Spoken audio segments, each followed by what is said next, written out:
Strength gains after training are specific to the type of training that we do. And there are at least 8 different ways in which strength gains are specific after training. These are the contraction mode, the velocity, the point on the strength endurance continuum, the joint angle or range of motion that we use, the amount of stability that the exercise has, the muscle group that we use, the force vector that the exercise involves, and the type of external resistance that the exercise involves. Contraction mode refers to whether the muscle is lengthening or shortening. When the muscle is lengthening, we refer to that as eccentric training. When the muscle is shortening, we refer to that as concentric training. Now, normal strength training involves both lengthening and shortening muscle actions, but that doesn't mean that we obtain equal benefits from both of those muscle actions. In fact, if we're using the same load for both eccentric and concentric muscle actions during normal strength training, which is typically what happens, then the relative load, the percentage of our maximum strength, is far smaller in the lengthening phase compared to in the shortening phase, because our maximum strength while the muscle is lengthening, the maximum force we can produce is far greater than when it's shortening. And that means that the adaptations that result will be far smaller in response to the lengthening phase than in response to the shortening phase. After eccentric training, that is, strength training that only involves the lengthening phase of a given exercise, we tend to find that our eccentric strength, or the maximum force we can produce while the muscle is lengthening, is increased to a much greater extent than our concentric strength, or the maximum force we can produce while the muscle is shortening. Conversely, when we perform concentric only training, or in fact normal strength training, because that is the type of strength training in which the concentric phase is the limiting factor, we tend to find that our concentric strength increases more than our eccentric strength. In the context of strength training for sport, the velocity of a muscular contraction primarily refers to the load that we use, because the load that we use determines the speed that we can move because of the force-velocity relationship. Now, after strength training with heavy loads, which require us to use a slow bar speed in order to move the weight, we tend to find that our ability to produce force is greatly increased at slow speeds, but it is increased much less at high speeds. Conversely, after strength training with light loads, and therefore with high speeds, we find that our ability to produce force is greatly increased at high speeds and much less at slow speeds. The strength endurance continuum also refers to the load that we use, but in a different context. In this context, the load determines the rep range that we use for a given set, assuming that that set is performed under fatiguing conditions. When we train with heavy loads, we can only perform a small number of reps, and we improve the ability to produce force at the strength end of the strength endurance continuum. Conversely, when we train with light loads under fatiguing conditions, we perform a great number of reps, and therefore we improve the ability to produce force repeatedly at the endurance end of the strength endurance continuum, which is often called muscular endurance. Exercises that we perform in the gym can be done with varying different degrees of stability. For example, the bench press can be performed in the Smith machine, which is a very stable setup. It can be done on a bench with a barbell, which is a relatively stable setup. It can be done on a bench with dumbbells, which is a slightly less stable setup. Or it can be done with dumbbells while resting on a Swiss ball instead of a bench, which is a very unstable setup. Now, if we do long-term strength training programs with the bench press, then the type of stability that we choose determines the type of strength gains that we achieve. If we do a training program involving a very stable bench press, then we'll improve our strength on the very stable bench press more than the other types of bench press. And if we perform a training program involving a very unstable bench press, then we'll improve our strength most on that particular bench press variation much more than all of the others. Exercises can also be done with different ranges of motion.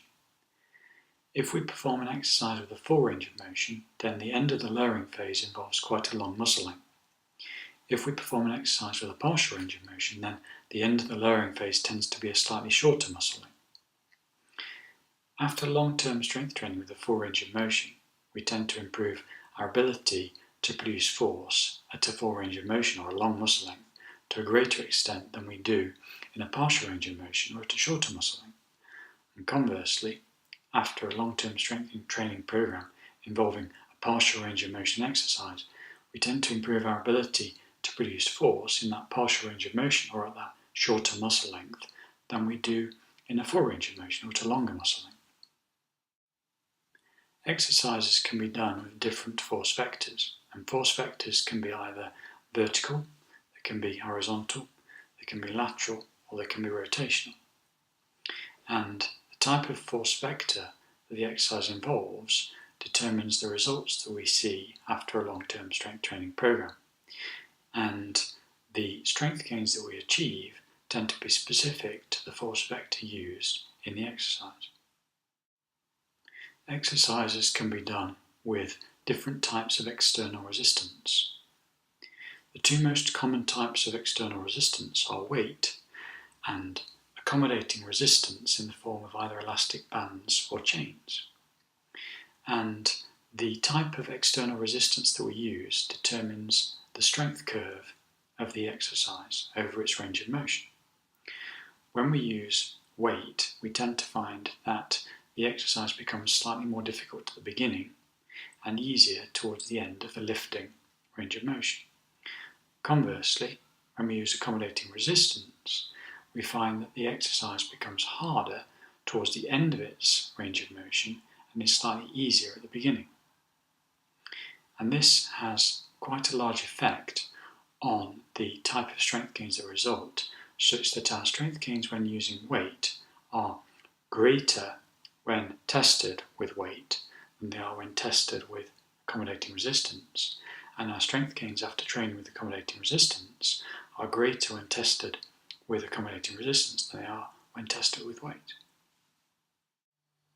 Strength gains are specific to the type of training performed because of the unique adaptations that each type of training causes. So, for example, eccentric training, which is strength training only involving the lowering phase of a movement, which involves lengthening the muscle, causes much greater gains in eccentric strength than in concentric strength. And this happens because of the unique adaptations that eccentric training causes. And these include certain specific changes in the motor cortex, changes in spinal reflexes, and adaptations inside the muscle fibers themselves, including probably changes to the giant molecule titin, which is partly responsible for the greater forces that are produced during lengthening muscle actions, and perhaps also to the surrounding collagen layer of the muscle fiber called the endomysium. Similarly, high velocity strength training produces very different adaptations from heavy strength training, and this is why it produces large increases in the ability to produce force at high speeds and only small increases at slow speeds, and heavy strength training produces the opposite effect. High velocity strength training tends to increase the rate coding of the motor units, so the rate at which the signal is sent from the central nervous system to the muscle, whereas heavy strength training seems to improve the motor unit recruitment level, so the number of muscle fibers that are actually active at the point when maximum force is being exerted. Similarly, inside the muscle, high velocity strength training seems to improve the maximum shortening speed of the muscle fibers, whereas heavy strength training seems to reduce it. The ability to produce force is a key determinant of our performance in any sporting movement. And force is produced in different sporting movements in very different ways, often at different points in the movement and with different muscles. Therefore, if we want to understand how best to use strength training to transfer to a sporting movement, then we need to understand the ways in which force is produced in the sporting movement that determine its performance, and then we need to program our strength training exercises and loading types in a way that matches those demands. However, we always need to remember that it is the adaptation that is produced during strength training that allows us to exert greater force in the sporting movement. And this means that sometimes the type of strength training we do will not match perfectly to the sporting movement in some respects, and yet it will actually improve performance in that movement quite substantially. Everything depends on whether the adaptation produced during strength training is appropriate for an improved ability to produce force in sporting movement. It's not valid to say this type of strength training looks like this sporting movement and therefore it is the right type of strength training to perform, because what a strength training exercise looks like and whether it has some superficial characteristics that are similar is irrelevant. The only thing that matters is whether the adaptations that are produced by that type of strength training are beneficial for force production in the sporting movement in the context in which force is being produced.